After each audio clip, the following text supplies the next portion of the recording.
Cookie এবং নাগারা সশস্ত্রভাবে এই আন্দোলনকে প্রতিহত করছে। ভারতীয় যে বিমান বাহিনীর হেলিকপ্টার ছিল ওখানে যুদ্ধ করতে গেছে, তাদের উপর অ্যাটাক করতে গেছে।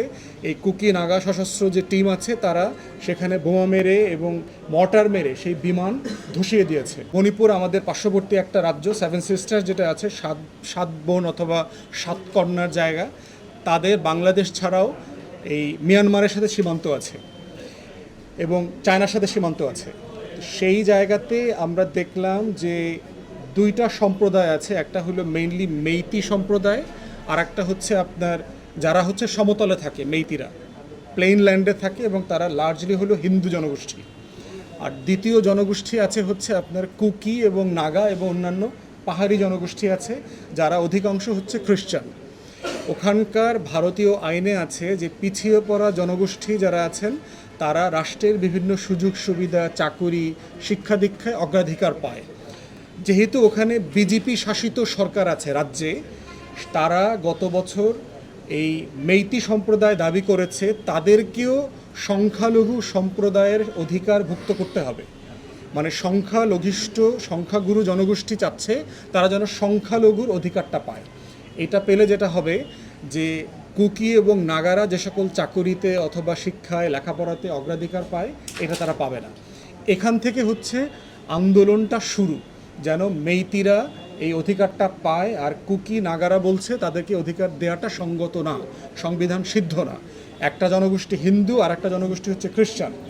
সরকারে আছে হচ্ছে বিজেপি শাসিত হিন্দুত্ববাদী সরকার।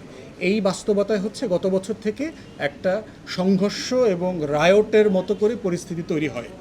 মেইতিরা সংসদেও হচ্ছে আপনার, তারা জনসংখ্যা হচ্ছে 53%, কিন্তু সংসদে 60টা আসনের ভিতরে 40টাই হচ্ছে তাদের।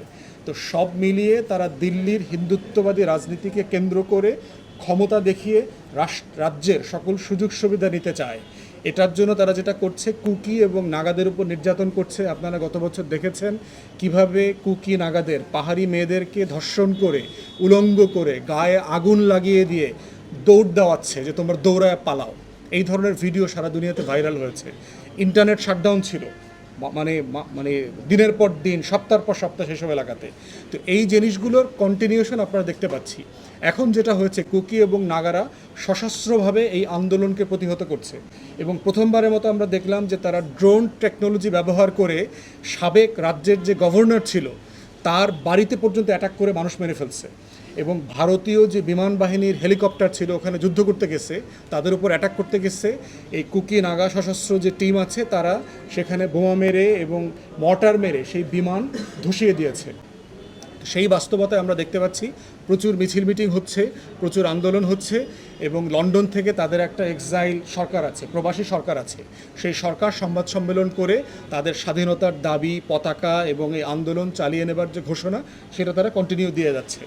তারা পার্টিকুলারলি ইন্সপায়ার্ড হয়েছে জুলাই এবং আগস্টে বাংলাদেশে যে পরিমাণ গণ অভ্যুত্থানের মতো করে পরিবেশ তৈরি হয়েছে, আমাদের ছাত্র জনতারা মিলে লাখে লাখে যে মিছিল মিটিং করেছে, কারফিউ ব্রেক করেছে, ইন্টারনেট শাটডাউনের পরেও বাংলাদেশের প্রতিটা প্রান্তে প্রান্তে এই ফ্যাসিবাদী হাসিনা সরকারের বিরুদ্ধে মিছিল করেছে। এটা তাদেরকে প্রচণ্ড রকম আপ্লুত করেছে। এবং বাংলাদেশের সংবিধানে আর্টিকেল 25-এ বলা আছে যে পৃথিবীর যে কোনো জায়গায় মুক্তিকামী মানুষের পাশে বাংলাদেশ সরকার দাঁড়াবে। যে কারণে আমরা কাশ্মীরিদের পক্ষে দাঁড়িয়েছি, যে কারণে আমরা ফিলিস্তিনিদের পক্ষে দাঁড়িয়েছি, ঠিক একইভাবে ভারতবর্ষের যারাই তাদের অধিকারের জন্য ভারতীয় কাঠামোর মধ্যে অধিকারের জন্য লড়াই করছেন, তাদের প্রত্যেকের অধিকারের জন্য আমরা দাঁড়াবো এবং তাদের পক্ষে আমরা কথা বলবো। আমরা মনে করি যে আমাদের যেহেতু এটা প্রতিবেশী রাজ্য, তাদের ওখানকার অস্থিরতার সাথে বাংলাদেশের শান্তি শৃঙ্খলা জড়িত। অতএব এটা আমাদের ন্যাশনাল ইন্টারেস্টেও আমরা দিল্লিকে বলবো যে আপনারা আপনাদের সংবিধান, আইন এবং ন্যায্যতার ভিত্তিতে তাদের নাগরিক অধিকার যেটা দেওয়ার কথা সেটা দেবেন এবং এটার কোনো ভুল সিদ্ধান্তের খেসারত বাংলাদেশ এবং বাংলাদেশিদেরকে যেন নিতে না হয়, পেতে না হয়, আমরা সেটা অনুরোধ করব। ইন্ডিয়ার সাথে বাংলাদেশের সম্পর্ক তো ইতিমধ্যে ঝামেলা আছে, যে আপনারা দেখতে পাচ্ছেন যে বাংলাদেশের 16 বছরের সবচেয়ে বড় লংগেস্ট সার্ভিং ডিকটেটরকে তারা আশ্রয় দিয়েছে। ভারতকে আমরা ইতিমধ্যে বলেছি যে আপনাদের হাতে চয়েস দুইটা, যে আপনারা কি একটা আওয়ামী লীগের মতো একটা ফ্যাসিস্ট স্বৈরশাসকের পক্ষে দাঁড়াবেন না বাংলাদেশের মানুষের পক্ষে দাঁড়াবেন। চয়েস খুব পরিষ্কার। আমরা বারবার বলেছি, যদি হাসিনার পক্ষে থাকেন, আওয়ামী লীগের পক্ষে থাকেন, আমরা ধরে নেব যে আপনারা ভারতের পলিসি হচ্ছে বাংলাদেশের বিপক্ষে যাওয়া, বাংলাদেশের জনগণের বিপক্ষে যাওয়া। যদি আপনারা দীর্ঘমেয়াদী সম্পর্ক চান, যেটা আপনারা করতে ব্যর্থ হয়েছেন গত ৭৭ বছরে, আপনাদের প্রতিবেশী প্রত্যেকটা রাষ্ট্রের সাথে আপনাদের সম্পর্ক খারাপ, যদি এটা থেকে আপনারা মুক্তি পেতে চান, আপনাদের ফরেন পলিসি ডিজাস্টার থেকে যদি আপনারা বের হয়ে আসতে চান, আপনারা দীর্ঘমেয়াদে বাংলাদেশের জনগণের সাথে সম্পর্ক তৈরি করেন, বাংলাদেশের প্রত্যেকটা রাজনৈতিক দলের সাথে সম্পর্ক তৈরি করেন। এটাই হচ্ছে সমাধান।